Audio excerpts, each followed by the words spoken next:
I lacked any sort of assurance. I used to pray, but I wasn't sure that I knew that the Lord was listening. I came to a living faith through a combination of the Holy Spirit and my wife.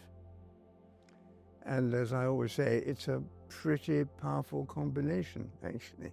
She found herself saying to the Lord, you know, I've been a Christian for 10 years, but I don't feel I've done anything for you. What would you like me to do? And out of that came an invitation to everybody she knew on a postcard saying, bring a Bible and a tennis racket and come and hear about Jesus.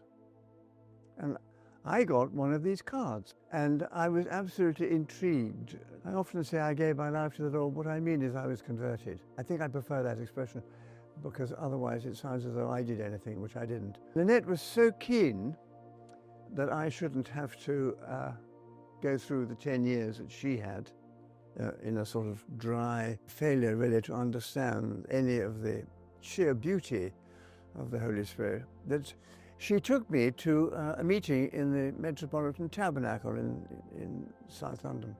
And the speaker there was a South African called David du Plessis. And he talked about the Holy Spirit. He mainly talked about Acts 19, as I remember it vividly. At the end of the talk, he said, I used to lay hands on everybody, but there are too many now.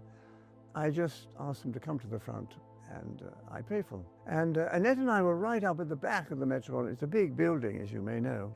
And I said to her, I'd like to go to the front. I was surprised at my response, which was, I really want to get to the front. We were stopped by various people on the way down, because, of course, Annette knew all of what I call the Christian mafia at that time. And they all kept saying, you know, how are you, and where are you, what are you doing, and who's this? And I remember saying to her at one point, come on, we have got to get to the front. Because I thought otherwise, David du Plessis would have gone, and the Holy Spirit would have gone with him. We'd be left high and dry.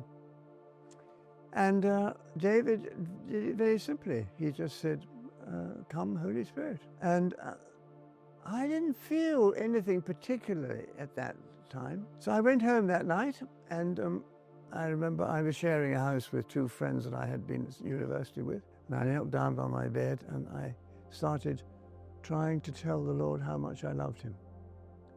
And I still think that love is a mark of being filled with the Holy Spirit. I think the gifts and the signs and the outlook are wonderful.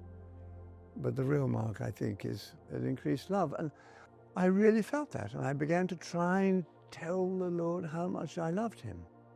And I was saying, Lord, I really love you. And I thought, no, that's not what I mean. Lord, I really, that's just not what I mean at all. The irony of the situation struck me because I was a barrister at the time. And as I often say, huge sums of money had been spent trying to help me to be articulate. I'm not asking anybody to take a vote on whether they were well spent or not.